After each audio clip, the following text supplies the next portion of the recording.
जय माता दी। प्रिय श्रोताओं, आज की इस वीडियो में मैं आपको बताऊंगी दशा माता के व्रत के बारे में। दशा माता का व्रत एक ऐसा व्रत होता है जिसकी बुरी दशा भी अच्छी दशा में बदल जाती है। कई बार ऐसा होता है कि परिवार में बहुत ज़्यादा परेशानियां बनी रहती हैं। लगातार पूजा पाठ करने के बाद या कितने भी पुण्य क्यों ना कर लें, दुख बने ही रहते हैं।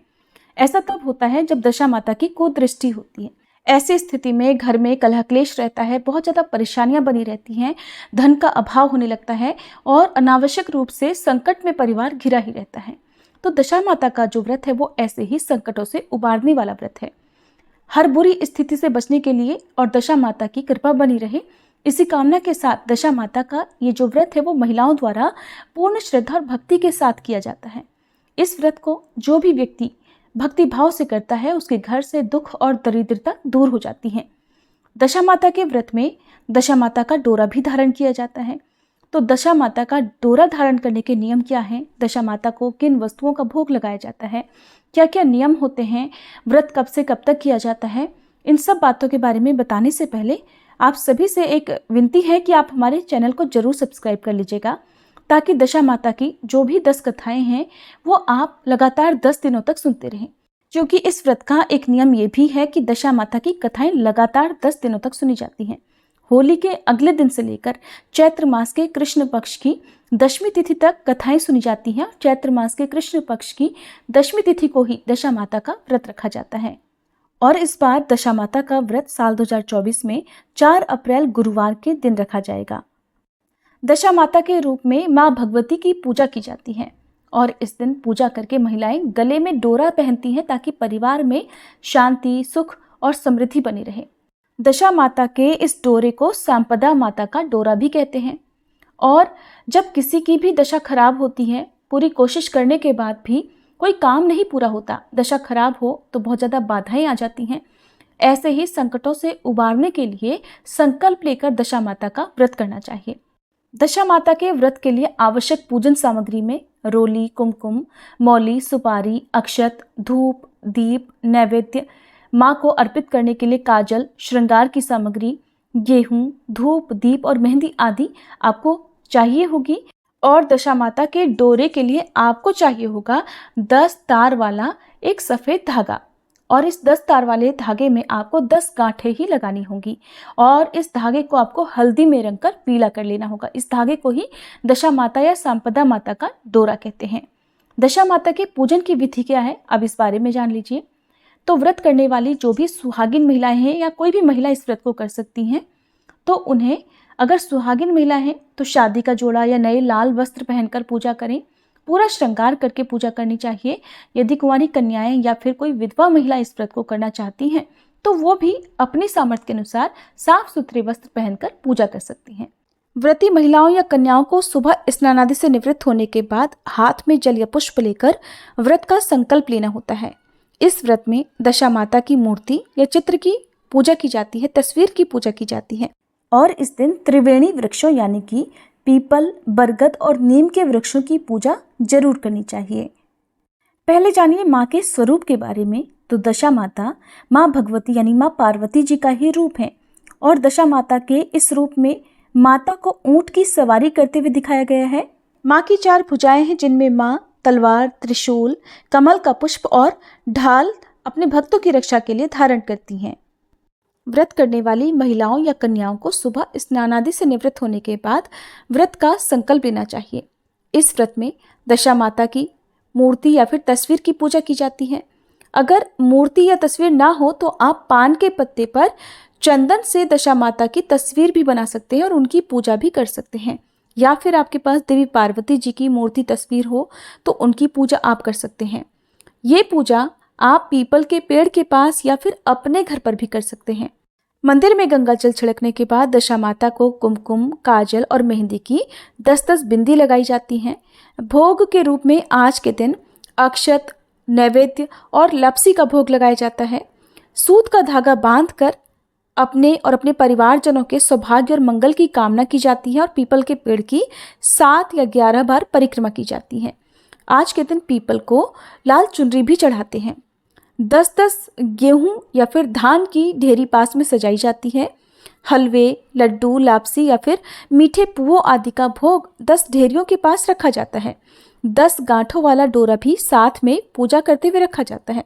दशा माता के डोरे का पूजन भी अक्षत पुष्प आदि से किया जाता है। धूप दीप जलाई जाती है।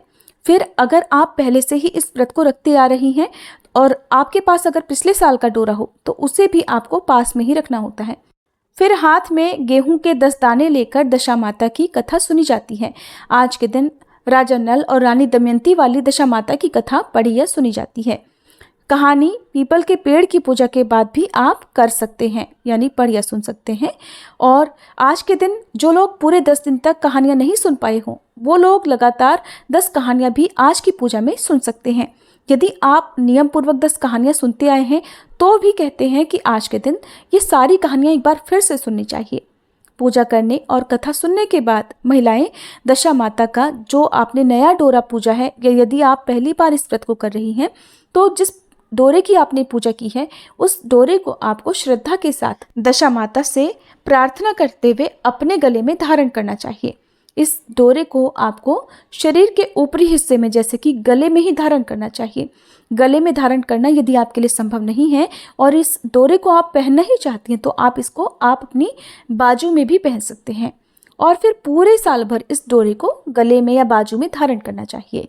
यदि पूरे साल भर आप इस डोरे को नहीं पहन सकती हैं तो आप इसको 24 घंटे तक पहनने के बाद भी श्रद्धा के साथ में और पूरे सम्मान के साथ में उतार कर किसी डिब्बे में सुरक्षित जगह पर रख सकती हैं। और जब अगले साल आप इस व्रत को करेंगे तो फिर से इस डोरे को आपको अपने पास रखकर और उनका विसर्जन करना चाहिए। पुराने डोरे का विसर्जन आप बहते जल में कर सकते हैं। बहते जल में कर पाना संभव ना हो तो आप किसी भी पवित्र वृक्ष के नीचे, जैसे पीपल, बरगद या नीम के पेड़ की जड़ के पास में ही गड्ढा खोदकर उसमें दबा सकते हैं, या अपने ही घर के किसी पवित्र पौधे के जड़ में आप गड्ढा खोदकर वहां पर भी इस धागे को दबा सकते हैं। आज के दिन पूजा करने के बाद पीपल के पेड़ की छाल भी आशीर्वाद रूप में अपने घर पर लाई जाती है और किसी लाल कपड़े में बांधकर घर में सुरक्षित जगह पर, पवित्र जगह पर रख दी जाती है। ऐसा करने से एक तो घर में सुख समृद्धि बनी रहती है और धन का भाव नहीं रहता। व्रत के संकल्प की पूर्ति के रूप में 10 पूरियां अठावरी के रूप में, 10 सिक्के और 10 चम्मच हलवा किन्हीं ब्राह्मणी को या घर की ही बुजुर्ग महिला को पैर छूने के बाद पहले उनके चरण स्पर्श करें, फिर सम्मान सहित कुछ दक्षिणा रखकर आप उन्हें अर्पित कर दें। दशा माता की विधि पूर्वक पूजा करने से दशा माता की कृपा सदैव बनी रहती है। दशा माता व्रत के कुछ जरूरी नियम भी हैं जिनका आपको ध्यान रखना है, जैसे कि इस व्रत को जब तक आपका शरीर आपका साथ दे रहा है, जब तक भी आपकी शारीरिक क्षमता है, तब तक आप इस व्रत को कर सकते हैं। इस व्रत का उद्यापन नहीं किया जाता है। दशा माता की पूजा पीपल के पेड़ की छांव में करना बहुत शुभ माना जाता है। घर में इस व्रत के दिन विशेष रूप से साफ सफाई की जाती है। साथ ही सफाई से जुड़े हुए और खासकर घर में लगाने वाली झाड़ू आज के दिन खरीदना बहुत ही शुभ माना जाता है। ऐसा करने से घर में माँ लक्ष्मी जी का स्थायी वास बना रहता है। भूले से भी पुरानी झाड़ू इस समय ना फेंके। आप व्रत के दिन पुरानी झाड़ू घर से बाहर ना फेंके। दशा माता का व्रत करने वाली महिलाएं दिन भर में केवल एक बार ही अन्न का सेवन करती हैं और इस व्रत में नमक का सेवन नहीं किया जाता है। ऐसी मान्यता है कि दशा माता व्रत को विधि विधान, सच्चे मन, पूरी श्रद्धा और भक्ति भाव से करने पर 1 साल के अंदर ही आपके परिवार में, आपके जीवन में जो भी दुख या समस्याएं आ रही हैं वो सब दूर हो जाती हैं।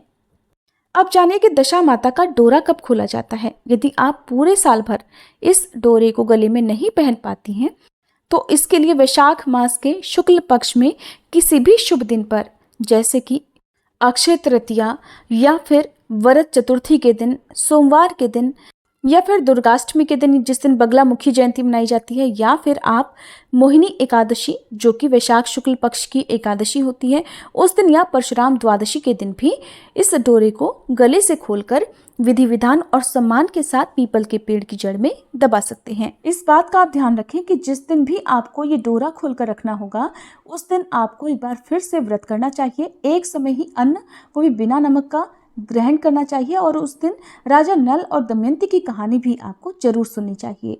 अब जानिए कि इस व्रत के दिन आपको कौन कौन से ऐसे काम हैं जो भूल कर भी नहीं करने चाहिए, क्योंकि ऐसा करने से आपकी दशा बिगड़ भी सकती है।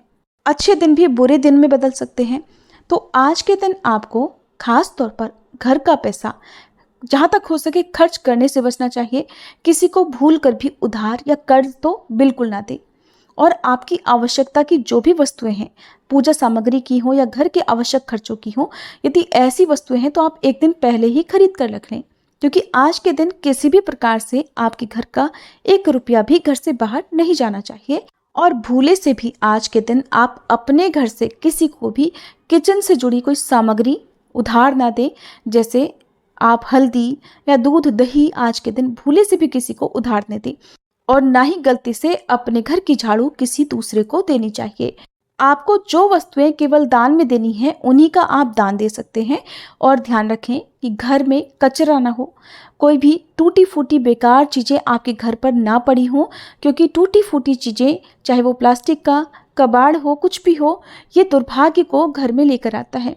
ऐसी चीज़ें घर में पड़ी होने से घर की सकारात्मक ऊर्जा भी, शुभ शक्तियाँ भी अशुभ शक्तियों में बदल जाती हैं और तभी दुर्भाग्य घर में बना रहता है। परिवार के सदस्यों को, चाहे वो शारीरिक रूप से हो, मानसिक रूप से हो या आर्थिक रूप से हो, समस्याओं का सामना करना पड़ता है। और अगली सबसे विशेष बात कि भूल कर भी दशा माता के डोरे का अपमान न करें। किसी दूसरे के गले में पड़े हुए दशा माता के डोरे को देखकर टोके नहीं। और यदि डोरा किसी तरह से खुल जाए, टूट जाए, तो आप ऐसी दशा में उस डोरे को या तो नदी में विसर्जित कर दें। यदि खुल गया है तो आप उसे फिर से पहन सकते हैं, उसमें गांठ लगाकर भी आप पहन सकते हैं। और अगर टूट गया हो तो उस टूटे हुए धागे को भी आप घर में ना रखें, फिर आप उसको किसी भी शुभ दिन में पानी में विसर्जित कर सकते हैं। तो ये थी आज की वीडियो। जानकारी आपको कैसी लगी? अगर हो सके तो कमेंट बॉक्स में ज़रूर बताइएगा। इस बारे में अगर आपका कोई सुझाव हो या कोई प्रश्न हो तो आप कमेंट बॉक्स में पूछ सकते हैं। हमारे चैनल पर लगातार 10 दिनों तक दशा माताओं की कथाओं के अलावा भी पौराणिक कथाएं सुनाई जाती हैं। अगर आपको कथाएं सुनना पसंद है तो आप हमारे चैनल पर अपलोड होने वाली इन कथाओं को भी देख सकते हैं।